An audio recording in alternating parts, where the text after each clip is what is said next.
Hey guys, Penny here from Monaco Nail Academy. The video you're about to watch is actually taken directly from one of our Salon Success courses, Marketing and Social Media. We share these lessons occasionally on our channel, but the Marketing and Social Media course has over 100 lessons on everything from branding and photography through to time management and budgeting, plus covers all major social media platforms and how to utilize them for your salon. So if you want to get the full immersive course experience, head over and check it out on our website. Links are below and payment plans are available.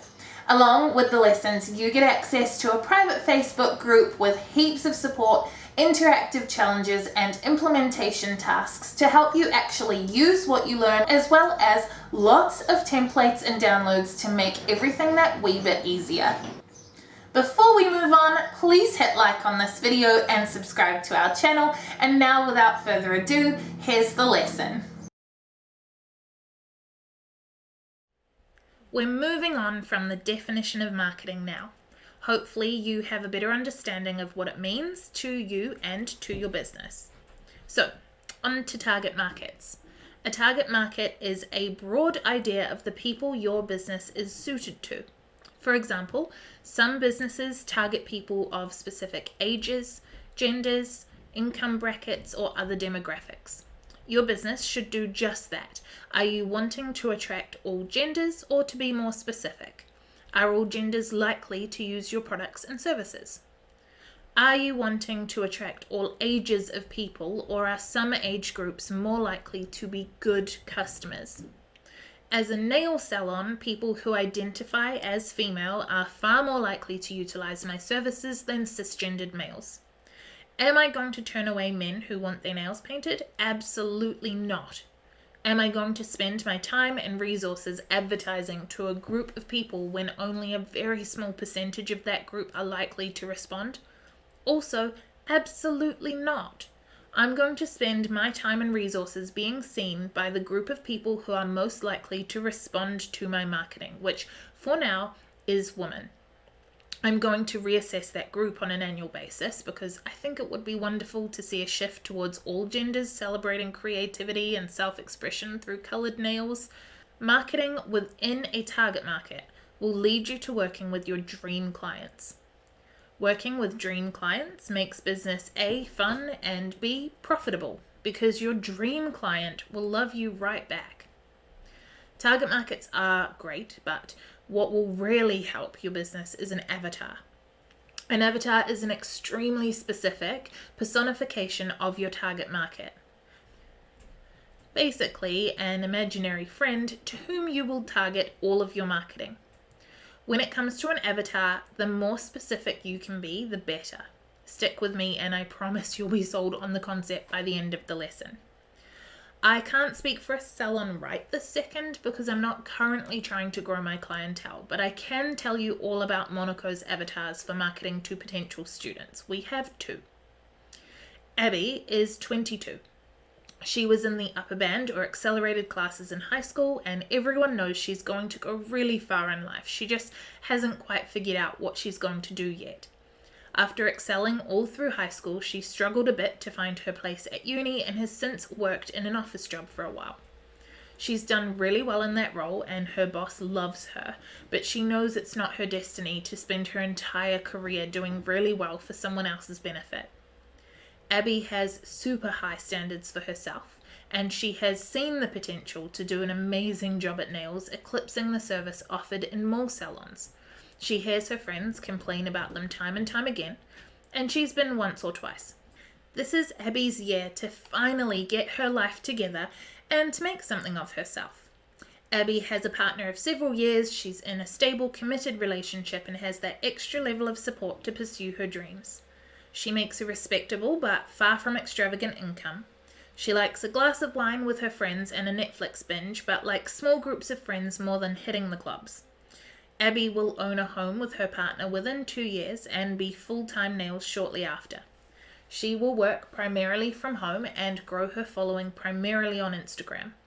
I know Abby, even though she's not real, and knowing her means I can talk to her. Caitlin is 34. She's married and has 3 young children, the oldest of whom is in school. The youngest is now in daycare several days a week.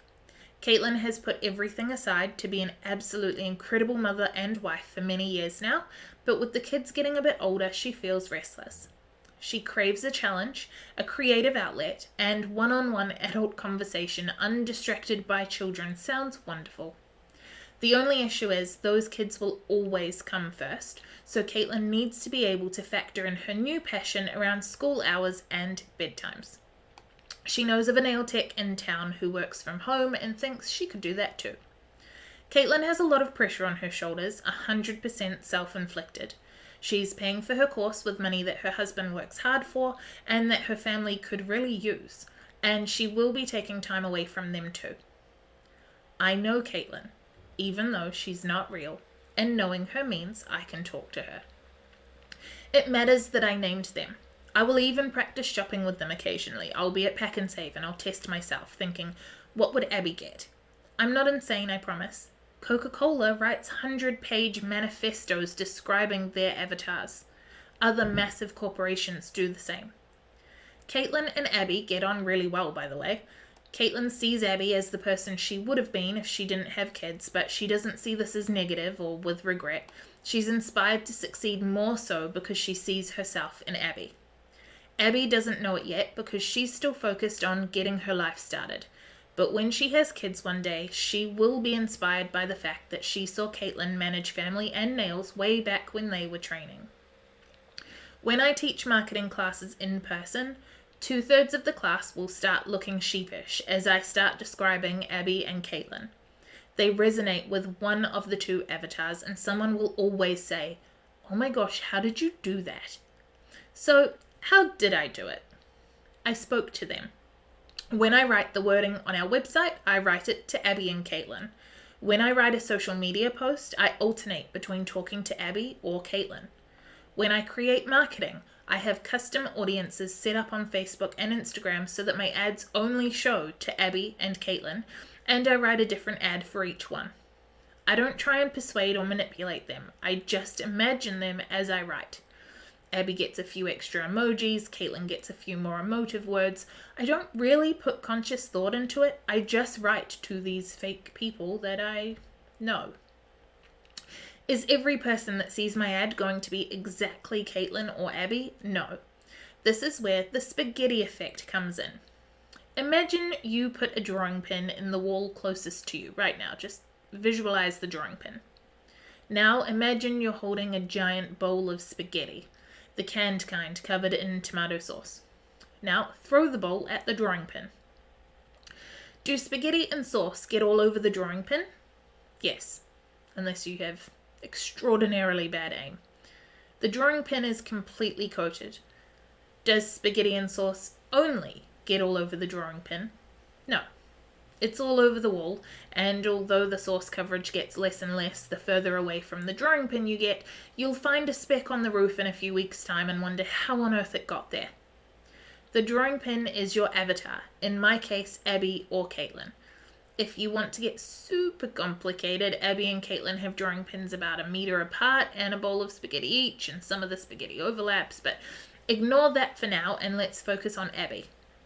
To be super clear, the drawing pin is my ideal customer or avatar, Abby.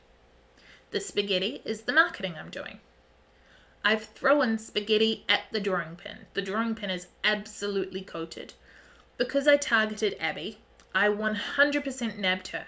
Abby has definitely seen my marketing.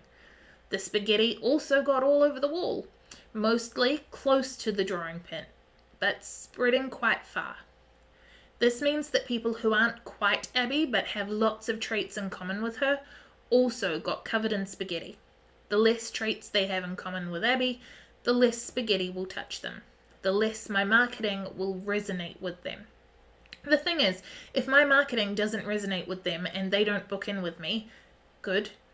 I didn't want them, I wanted Abby. I don't want to sit and spend time and do nails or teach classes for people who don't love what I do. Abby will love what I do because it was designed for her. There's always that speck of spaghetti that got on the roof too. Sometimes you'll get a client that seems to have nothing in common with Abby, and you don't understand how they found you or why they booked in. But they're there. Interestingly, if we ever get complaints, they're from roof specs.